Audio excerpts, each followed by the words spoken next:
달빛처럼 포근한 옛 이야기, 월명야담입니다. 오늘도 건강과 웃음이 늘 함께 하시길 바랍니다.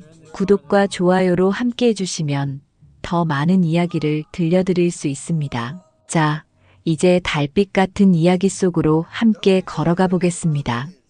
봄 기운이 스며든 장터는 사람들로 북적였습니다.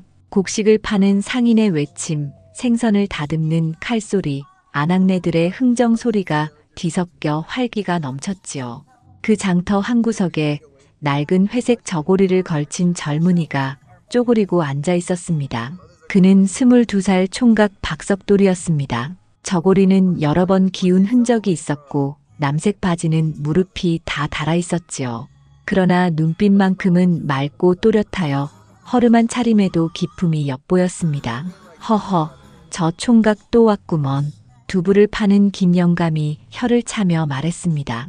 장터 사람들은 모두 석돌을 알고 있었습니다. 날마다 장터에 나와 구걸을 했지만 남의 물건을 탐하거나 억지를 부린 적은 한 번도 없는 사내였지요.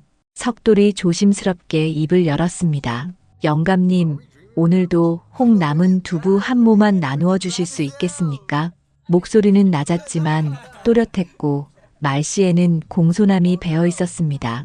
김영감은 투덜대는 듯 말했지만 손은 이미 자투리 두부를 종이에 싸고 있었습니다. 이놈아, 어제도 주었는데 또 왔느냐. 죄송합니다, 영감님. 끼니를 이을 길이 마땅치 않아 염치 없이 다시 부탁드리게 되었습니다. 석돌이 머리를 깊이 숙이자 김영감은 한숨을 내쉬며 두부를 건넸습니다. 받아가거라.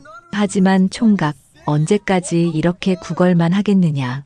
젊고 멀쩡한 몸뚱이가 아깝구나. 예, 영감님. 언젠가는 꼭 은혜에 보답하겠습니다. 석돌의 진심 어린 말에 주변 상인들도 고개를 끄덕였지요. 그때 장터 저편에서 고운 치마자락이 살랑이며 다가왔습니다. 포목 상인 최어른의 딸 소월 낭자였습니다. 19 꽃다운 나이에 고운 용모로 장터 사람들의 눈길을 끌었지요. 소월은 멀리서 석돌을 바라보았습니다. 한 달 전 굶주린 아이에게 자기 음식을 나누어 주던 석돌의 모습을 본 뒤로 자꾸만 마음이 그를 향했지요. 아버님, 저는 먼저 집으로 가겠습니다. 소월이 공손히 말하자 최 상인은 고개를 끄덕였습니다. 그래, 조심히 가거라. 저녁이 되어 장터가 하나둘 문을 닫을 무렵 석돌도 자리를 털고 일어나려 했습니다. 그때 뒤에서 나지막한 목소리가 들려왔습니다. 잠시만요. 돌아보니 소월이 작은 보자기를 들고 서 있었습니다. 이것 좀 받아주시겠습니까? 집에서 끓인 보리죽입니다. 석돌의 눈이 커졌습니다. 이렇게 정성 담긴 음식을 받아본 것은 처음이었지요. 낭자, 어찌 이런 정성을 제게. 별 말씀 마세요. 그냥 드시기만 하시면 됩니다. 소월은 얼굴을 붉히며 서둘러 돌아섰습니다. 석돌이 보자기를 열어보니 따끈한 보리죽이 정성스레 담겨 있었습니다. 그는 그 자리에 한참이나 말없이 서 있었지요. 그날 밤 허름한 움막에서 소월이 준 죽을 먹으며 석돌은 깊은 생각에 잠겼습니다. 단순히 배를 채우는 것이 아니었습니다. 마음속에서 따뜻한 기운이 피어오르며 언젠가는 떳떳하게 낭소월 앞에 설 수 있는 사람이 되고 싶다는 꿈이 싹 텄지요. 며칠이 지나 장터에는 평소와는 다른 기운이 감돌았습니다.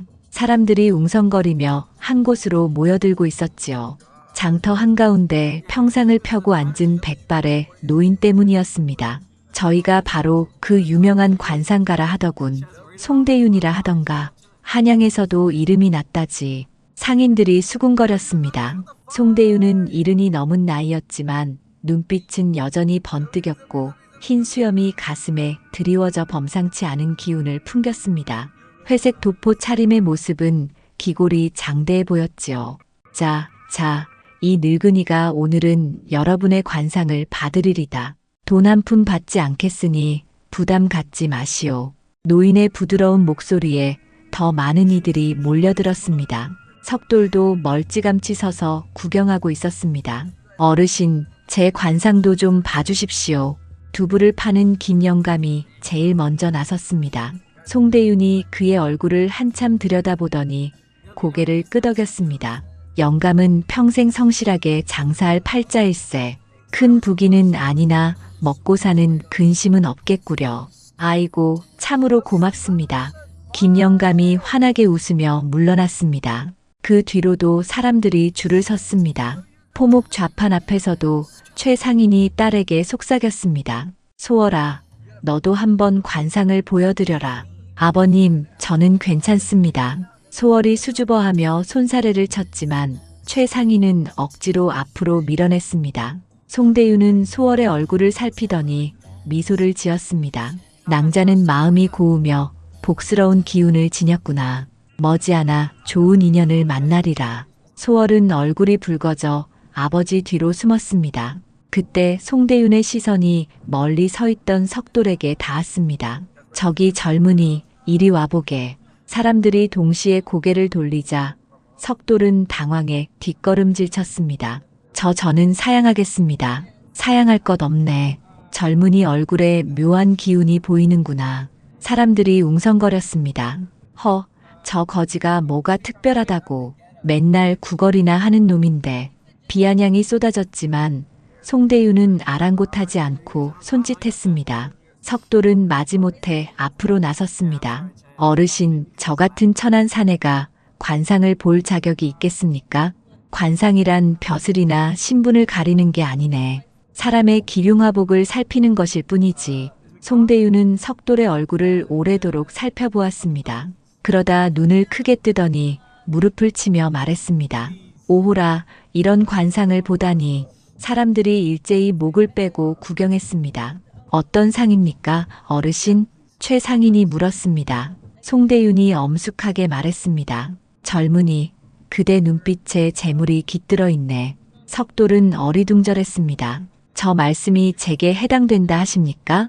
그대의 이마는 넓고 반듯하여 지혜가 깃들었고 코는 고다 굳센 의지를 드러내며 눈빛은 정직하고 말가백성을 이끄는 기운이 있구나. 인중이 길어 복록이 깊고 귀가 두툼하여 재물운이 크다네. 사람들 사이에서 킥킥대는 웃음이 터졌습니다. 저 거지가 부자라니 말도 안 되지. 저 영감도 눈이 어두워진 게야. 송대윤은 웃음을 무시한 채 이어갔습니다. 젊은이, 지금은 비록 궁핍하나 절대 낙심하지 마라. 손으로 땀 흘려 정직하게 일하고 탐욕을 버린다면 반드시 큰 부자가 될 것이네. 석돌은 두 손을 모아 깊이 절했습니다. 귀한 가르침 명심하겠습니다. 송대윤은 고개를 끄덕이며 덧붙였습니다. 복이 올 때까지는 세월이 필요하네. 인내하며 한 걸음씩 나아가거라. 하늘이 반드시 도울 것이네. 사람들은 여전히 믿지 않았지만 소월만은 송대윤의 말을 곱씹으며 석돌을 바라보고 있었습니다. 정말일까, 저분의 말씀이 맞다면. 그날 저녁 장터가 흩어진 뒤 석돌은 홀로 남아 생각했습니다. 정직하게 일하고 탐욕을 버리라. 그 말씀을 마음에 새겨야지. 그의 가슴 속에 처음으로 작은 희망의 불씨가 피어올랐습니다. 관상가의 예언이 있은 지 며칠 후 석돌의 마음가짐에는 변화가 일어났습니다. 더는 구걸에만 매달려 살 수는 없다는 생각이 들었지요.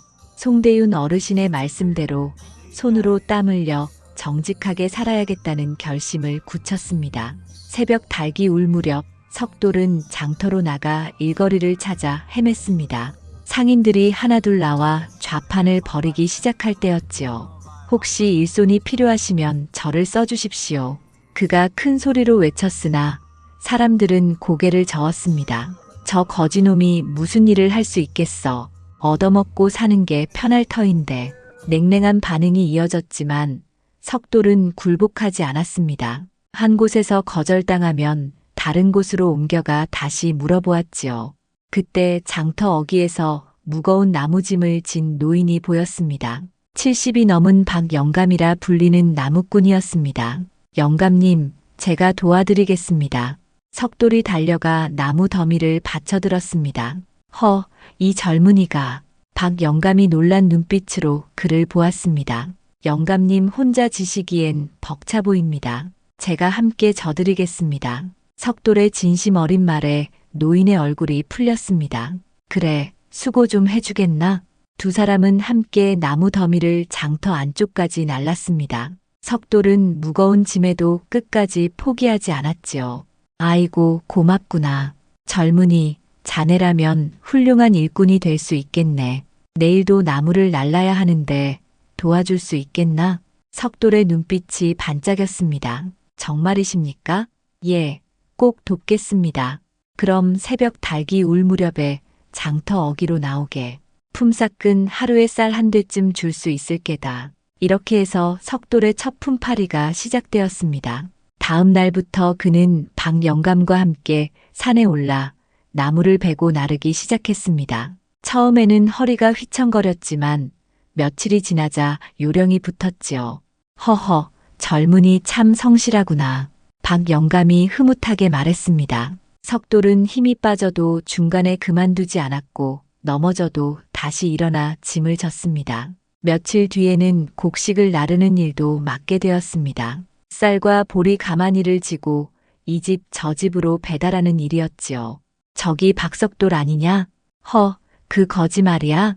요새는 품팔이를 한다더군. 사람들이 수군거리며 그의 모습을 지켜보았습니다. 무거운 가마니를 지고 땀을 흘리며 걸어가는 석돌을 신기하게 바라보았지요. 어느 날은 장대비가 쏟아졌습니다. 다른 품꾼들은 모두 일을 그만두고 돌아갔으나 석돌만은 끝까지 남아 있었습니다. 석돌아, 이제 그만 들어가거라. 비가 너무 세다. 곡식 상인 이 영감이 걱정스레 말했으나 석돌은 고개를 저었습니다. 아닙니다, 영감님.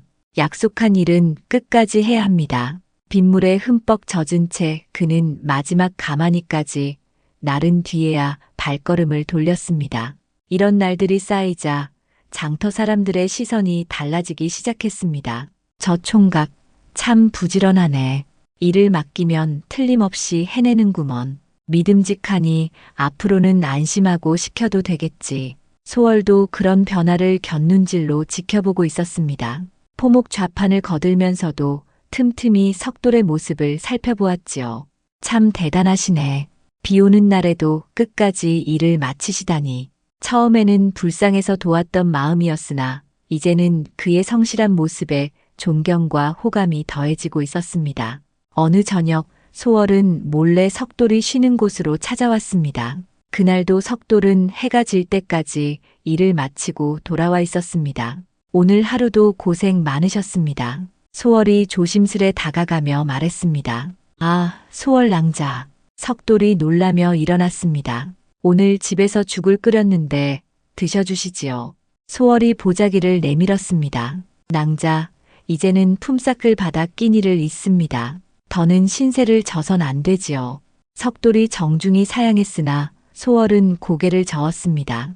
그래도 많이 지치셨을 터인데요. 그냥 받으시지요. 소월의 따뜻한 말에 석돌은 더는 거절하지 못했습니다. 정말 고맙습니다, 낭자. 이 은혜는 반드시 갚겠습니다. 은혜라니요. 건강히 지내시는 것만으로도 저는 좋습니다. 소월의 말에는 진심이 담겨 있었습니다. 석돌도 그 마음을 느낄 수 있었지요. 이후 석돌은 장터 사람들의 신뢰를 얻어갔습니다. 구걸하던 거지에서 성실한 품꾼으로 거듭나고 있었던 것입니다. 품팔이를 시작한 지 한 달이 흘렀습니다. 석돌은 이제 장터에서 제법 알려진 품꾼이 되었지요. 성실한 성품 덕에 여러 상인들이 그를 찾기 시작했습니다. 어느 가을날 석돌은 평소와 다른 일을 맡게 되었습니다. 장터 한편에서 집신을 만들어 파는 노인을 돕게 된 것이지요. 정노인이라 불리는 이는 70이 넘은 나이에도 하루 종일 짚을 꼬아 신을 삼았습니다. 하지만 눈이 침침해지고 손목이 아파 혼자서는 벅차 보였지요. 정 어르신, 제가 도와드리겠습니다. 석돌이 다가가 공손히 인사했습니다. 허허, 그 성실하다는 젊은이로구나. 반갑네.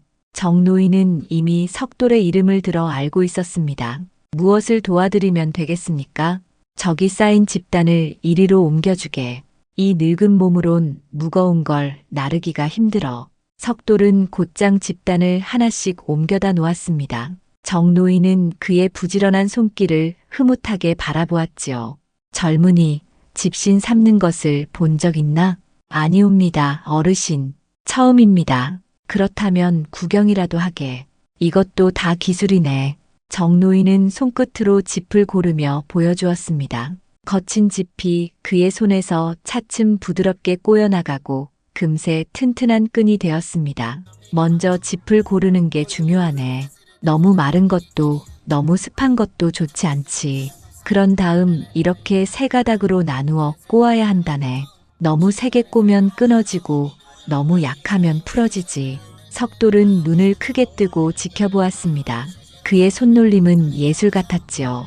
한번 해보겠나? 정노인이 짚을 내밀자 석돌이 조심스레 손에 쥐었습니다. 그러나 금세 짚이 끊어지고 엉켰습니다. 아이고, 이렇게 어려운 줄은 몰랐습니다. 처음엔 다 그런 법이네. 자꾸 하다 보면 손에 익을 게다. 정노인의 격려에 석돌은 포기하지 않고 계속 시도했습니다. 하루 종일 집단을 나르고 틈틈이 집 꼬는 법을 배우다 보니 해가 기울었지요. 오늘 참 수고했네. 내일도 와줄 수 있겠나? 예, 어르신. 기꺼이 오겠습니다. 그날 저녁 품삯을 받아 돌아가던 석돌은 우연히 소월을 만났습니다. 오늘은 늦으시네요. 소월이 걱정스럽게 말을 건넸습니다. 오늘은 정 어르신 일을 도왔습니다. 집신 만드는 법도 조금 배웠습니다. 집신 만드는 법을요? 소월의 눈빛이 반짝였습니다. 예, 생각보다 어렵더군요. 하지만 배워두면 언젠가 쓸모가 있지요. 소월은 고개를 끄덕이며 마음속으로 감탄했습니다. 며칠 후 소월은 아버지와 이야기를 나누었습니다. 아버님, 박석돌 총각이 요즘 집신 만드는 법을 배우고 있다 합니다. 그 품꾼 말이냐? 성실하다더니 그런가 보구나. 장터에 집신 파는 분이 정 어르신 한 분뿐이니 어쩌면 집신 장사도 괜찮지 않을까요? 그럴 수도 있지. 다만 기술을 익히기가 쉽지 않을 터인데. 그 뒤로 석돌은 더욱 열심히 집신 만들기를 배웠습니다. 정노인도 그의 열정에 마음을 열고 세세히 가르쳤지요. 이번 건 제법 쓸만하구나.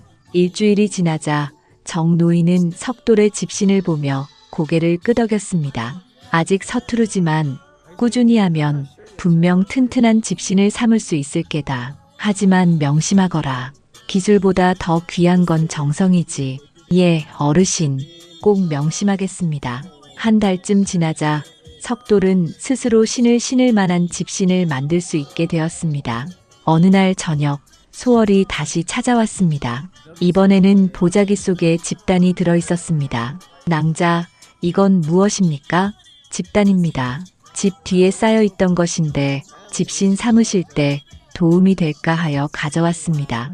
소월의 배려에 석돌은 깊이 감동했습니다. 낭자, 이렇게까지 신경 써주시니 어찌 감사를 드려야 할지. 고맙다니요. 저는 그저 총각이 열심히 배우시는 모습을 보고 싶을 뿐이지요. 소월의 정성 덕분에 석돌은 더욱 힘을 내어 기술을 익혀 나갔습니다. 이제는 정노인을 거들며 자신의 집신도 함께 만들어갈 수 있었지요. 그의 꿈은 조금씩, 그러나 분명히 현실로 다가오고 있었습니다. 석돌이 집신 만들기를 익힌 지 2달이 지났습니다. 이제는 정노인 못지않게 튼튼한 집신을 만들 수 있었지요. 정노인의 격려로 드디어 장터에 자신만의 작은 좌판을 벌이게 되었습니다. 석돌아, 이제 혼자서도 충분히 해낼 수 있겠구나. 정노인이 어깨를 두드리며 웃었습니다. 어르신 덕분입니다. 평생 잊지 않겠습니다. 석돌이 허리를 깊이 굽혀 절했습니다. 장터 한 구석에 자리 잡은 좌판은 소박했지만 정성이 가득했습니다. 손으로 정성껏 꼬아 삼은 집신들이 곱게 놓여 있었지요. 처음 날에는 구경꾼만 있었지만 며칠 지나자 손님이 늘었습니다. 어머, 저 총각이 집신을 삼는다지. 품팔이만 하던 줄 알았는데 솜씨가 제법이네. 집신은 튼튼하고 신기에도 편했습니다. 이 집신 얼마인가? 쌀 반 되면 됩니다. 석돌이 공손히 대답했습니다. 값은 다른 곳보다 조금 저렴했지요. 이 모습을 멀찍이서 지켜보는 이가 있었습니다. 장터의 큰손 윤만석이었습니다.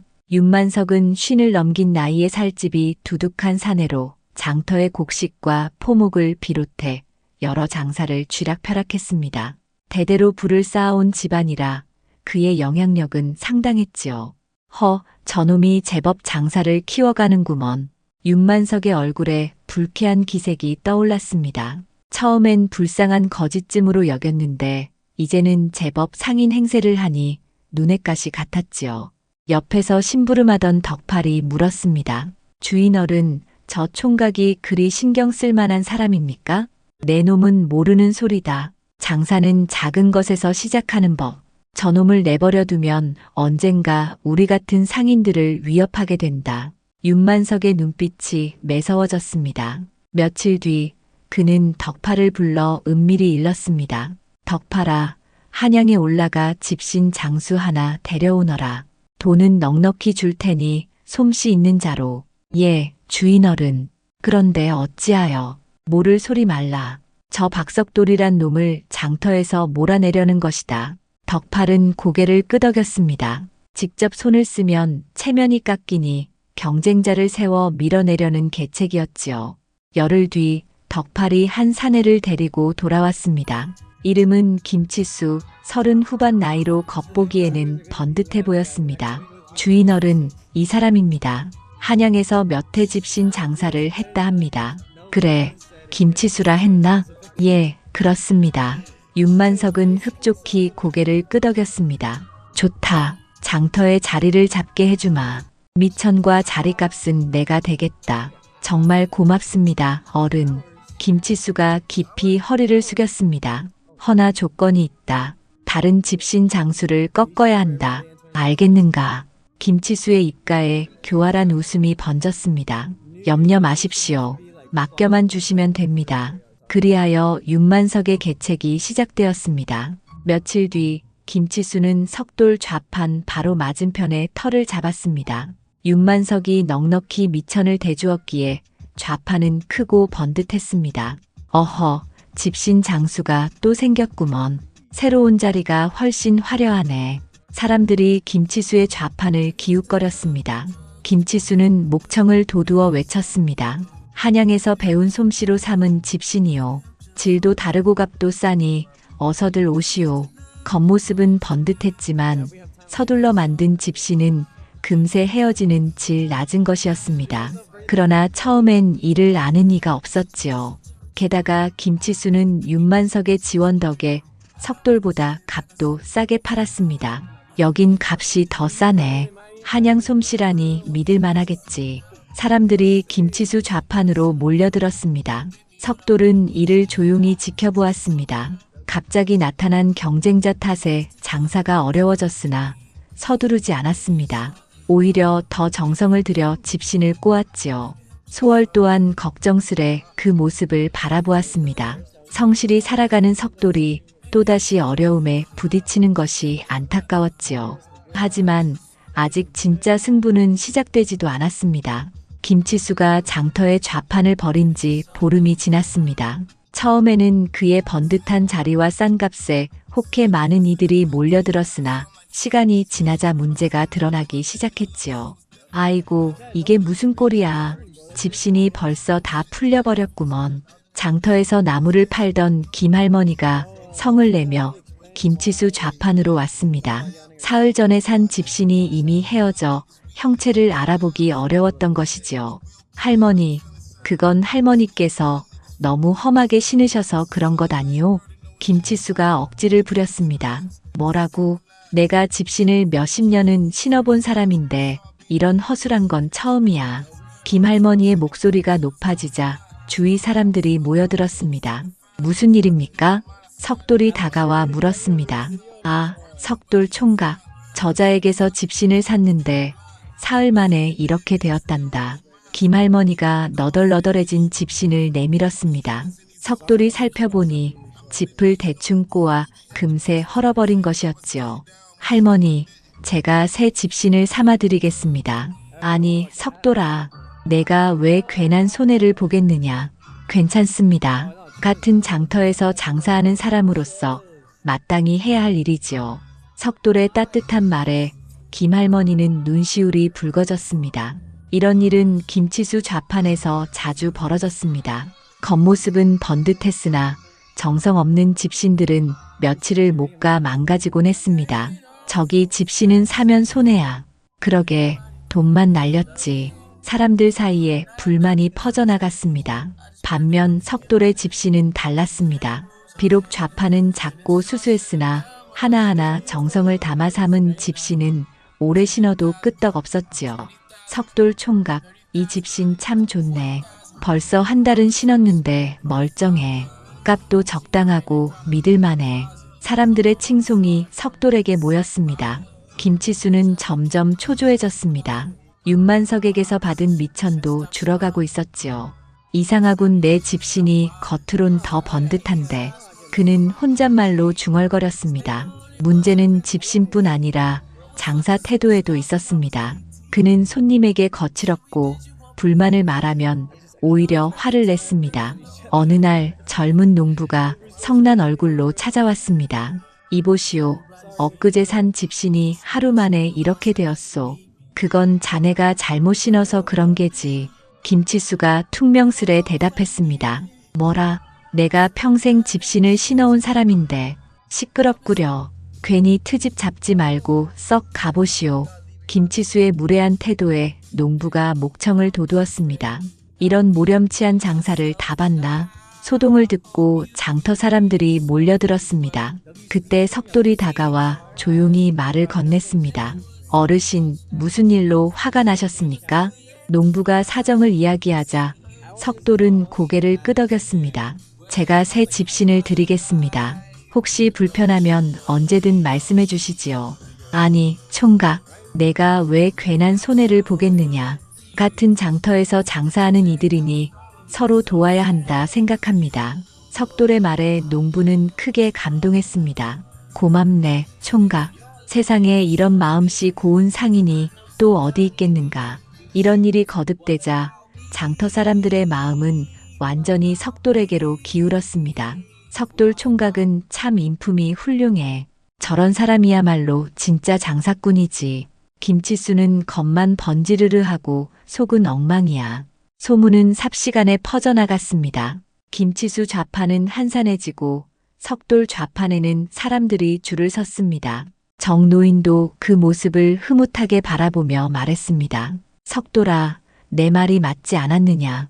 기술보다 정성이 더 중요하다는 걸 사람들이 알아주는구나. 어르신 가르침 덕분입니다. 석돌이 겸손히 대답했습니다. 멀리서 이 광경을 지켜보던 윤만석은 이를 갈았습니다.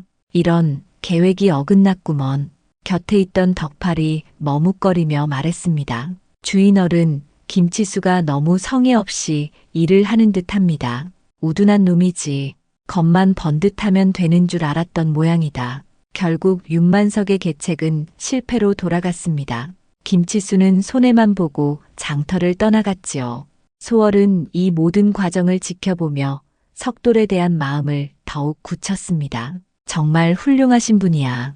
어려움 속에서도 남을 먼저 생각하시다니. 그녀의 가슴 속에서 석돌에 대한 확신이 깊어지고 있었습니다. 장터에는 다시 평온이 깃들었고 석돌의 집신 장사는 더욱 번창했습니다. 정직과 성실이 탐욕과 허술함을 꺾은 것이었지요. 김치수가 장터를 떠난 지 며칠 지나자 사람들 사이에 이상한 소문이 돌기 시작했습니다. 처음에는 조심스러운 수군거림이었지만 차츰 구체적인 이야기로 번져나갔지요. 그 김치수라는 자, 혼자서 온 게 아니더라네. 두부를 파는 김 영감이 다른 상인들에게 말했습니다. 무슨 말씀이요?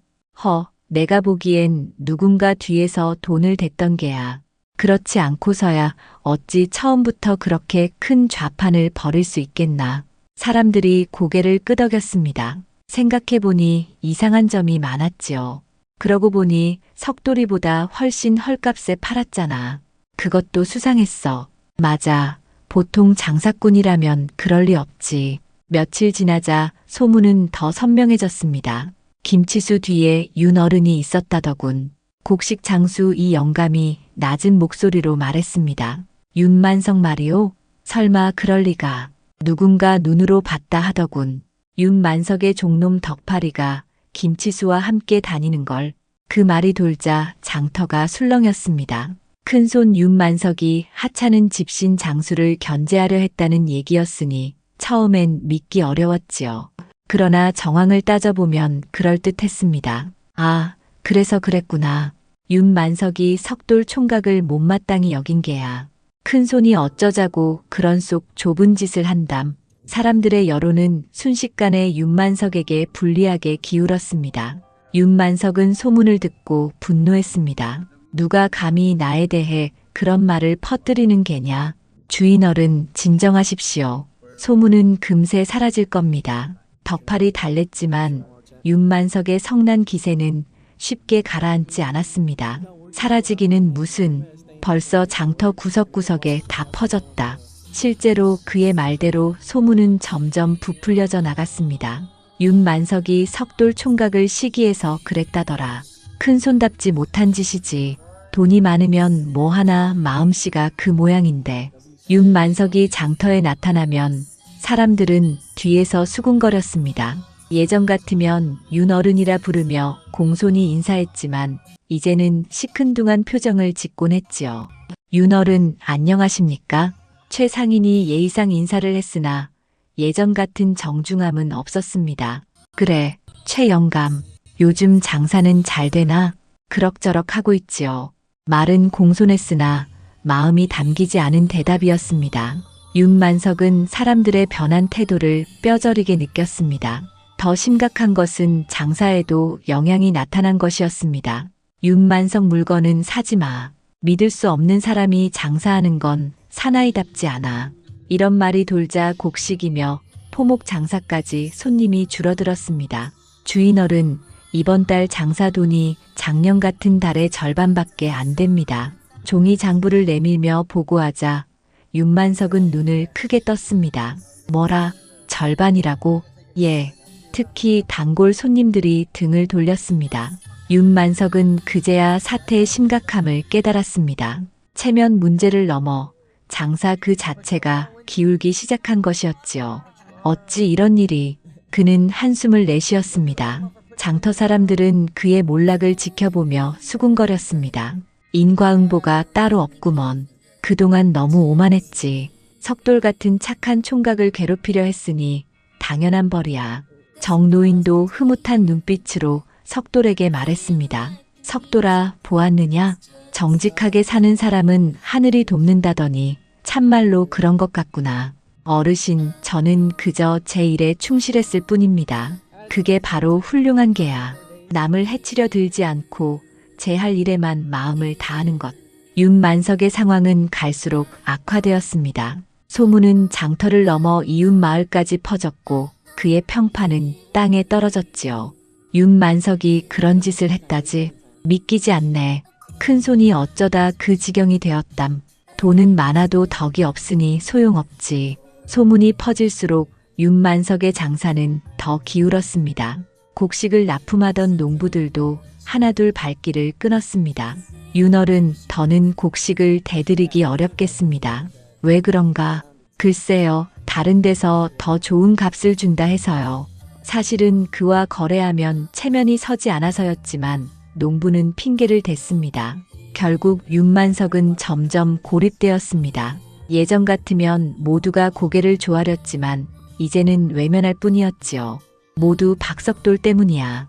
윤만석이 이를 갈며 중얼거렸습니다. 그러나 이제 와서 석돌에게 무슨 짓을 해본들 더 큰 비난만 살 뿐이었습니다. 장터에서 윤만석의 영향력은 급속히 사라졌습니다. 돈은 여전히 많았으나 신뢰를 잃은 상인은 더는 큰손 노릇을 할 수 없었던 것입니다. 윤만석의 몰락이 시작된 지 석 달이 흘렀습니다. 그 사이 석돌의 집신 장사는 날로 번창했습니다. 이제 그는 장터에서 가장 믿음직한 장사꾼 중 하나로 이름이 나 있었지요. 석돌 총각, 오늘도 집신 한 켤레 주시오. 아니, 우리 마을 사람들 몽땅 신겠다고 해서 10켤레를 주문하러 왔네. 인근 마을에서까지 석돌의 집신을 사러 오는 이들이 늘어났습니다. 그의 명성은 이미 장터를 넘어 멀리 퍼져 있었지요. 석돌은 장사가 잘 될수록 더욱 겸손했습니다. 관상가 송대윤 어르신의 말씀을 늘 가슴에 새기며 욕심을 부리지 않았습니다. 정 어르신 덕분에 이렇게 잘 되고 있습니다. 허허, 아니다 석돌아. 이 모든 건 내 성실한 덕분이지. 나는 기술만 조금 가르쳐 준 게야. 하지만 어르신께서 정성이 기술보다 더 중요하다 하신 말씀을 잊지 않고 있습니다. 석돌의 장사는 이제 집신을 넘어 지프로 만든 방석이나 새끼줄 같은 물건까지 넓어졌습니다. 그러나 그는 성급히 키우지 않고 품질을 지키는데 온 마음을 기울였지요. 총각, 이렇게 장사가 잘 되는데 왜 더 크게 버리지 않나? 서둘러 키우다 품질이 떨어지면 안 되지요. 지금처럼 하나하나 정성을 들이는 것이 옳습니다. 그의 신중한 태도에 사람들은 더욱 감탄했습니다. 이런 석돌의 모습을 가장 가까이에서 본 이는 소월이었습니다. 그녀의 마음은 이미 석돌에게 깊이 기울어 있었지요. 어느 날 저녁, 소월이 아버지와 이야기를 나누었습니다. 아버님, 박석돌 총각을 어떻게 보십니까? 석돌이 참 훌륭한 젊은이지. 성실하고 정직하고 인품 또한 곱다. 최상희는 잠시 딸을 바라보다가 물었습니다. 그런데 소월아, 혹시 내 마음에 두고 있느냐? 소월은 얼굴을 붉히며 고개를 끄덕였습니다. 예, 아버님. 제가 그분을 좋아합니다. 최상희는 이미 짐작하고 있었습니다. 그렇다면 내가 나서서 자리를 보아도 되겠구나. 정말이세요, 아버님? 소월의 얼굴이 환해졌습니다. 며칠 뒤 최상희는 정 노인을 통해 석돌의 뜻을 살폈습니다. 석돌아, 최 영감이 너와 이야기하고 싶어 한다. 예, 저와요? 무슨 일일까요? 좋은 일이지. 가서 들어보거라. 석돌이 최상인을 찾아뵙자 최상인이 정중하게 말을 꺼냈습니다. 석돌아, 너도 이제 나이가 찼으니 장가를 들어야지 않겠느냐. 저는 아직 가진 것이 없어 감히. 만일 좋은 각시감이 있다면 어떻겠느냐. 석돌이 당황하자 최상인은 미소를 지었습니다. 사실은 우리 소월이가 너를 마음에 두고 있다. 석돌의 얼굴이 벌겋게 달아올랐습니다. 소월에게 마음이 있었지만 신분의 차이로 감히 꿈꾸지 못했거든요. 어르신, 그러나 저는 걱정 마라. 신분이나 재산보다 사람됨이 더 귀하다 생각한다. 석돌은 깊은 감동을 받았습니다. 한 달 뒤 장터에는 경사스러운 소식이 퍼졌습니다. 박석돌과 최소월의 혼례가 정해진 것이었지요. 아이고, 참 잘된 일이네. 석돌이 같은 총각과 소월 낭자 같은 교수가 혼례를 치르다니. 사람들이 모두 축하했습니다. 혼례 준비에서도 석돌의 인품이 드러났습니다. 사치스러운 차림을 마다하고 소박하지만 정성스러운 혼례를 택했습니다. 잔치 음식은 장터의 어려운 이웃들과 나누어 주었지요. 혼례 후 석돌과 소월은 작은 살림을 차려 함께 장사를 이어갔습니다. 소월도 남편을 도우며 집신 일을 거들었지요. 서방님 덕분에 제가 이렇게 복된 삶을 삽니다. 아니다, 소월아. 내가 곁에 있어주니 내가 힘을 얻는 게지. 두 사람의 금슬은 장터에서도 소문이 날 만큼 좋았습니다. 석돌은 장사가 잘 되어도 초심을 잃지 않았습니다. 추운 겨울날 길에서 떨고 있는 거린을 보면 새 집신을 벗어 신겨주었지요. 그 모습을 본 소월이 말했습니다. 서방님, 저런 거린을 돕는 모습을 보면 처음 배웠을 때 생각이 납니다. 그때 나도 저런 처지였으니 그냥 지나칠 수가 없지요. 석돌의 따뜻한 마음은 예나 지금이나 변함이 없었습니다. 반면 윤만석의 처지는 더욱 쓸쓸해졌습니다. 장사는 망하고 사람들의 신뢰도 잃었습니다. 예전의 위세는 사라지고 이제는 돈만 남은 외로운 늙은이일 뿐이었지요. 주인어른, 이제라도 석돌 총각께 사과하심이 어떠십니까? 덕팔이 조심스럽게 말했지만 윤만석은 고개를 저었습니다. 자존심이 그를 붙잡고 있었던 것이지요.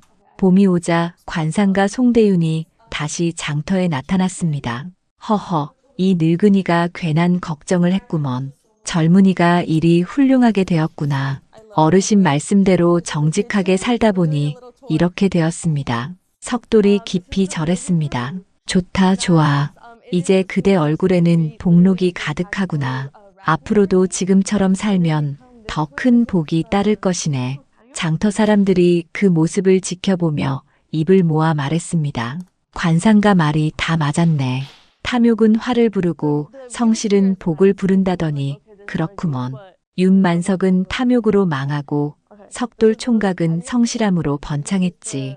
세상에는 정말 권선징악이 있나 보다. 그리하여 박석돌과 최소월은 행복한 가정을 이루며 장터에서 존경받는 부부가 되었습니다.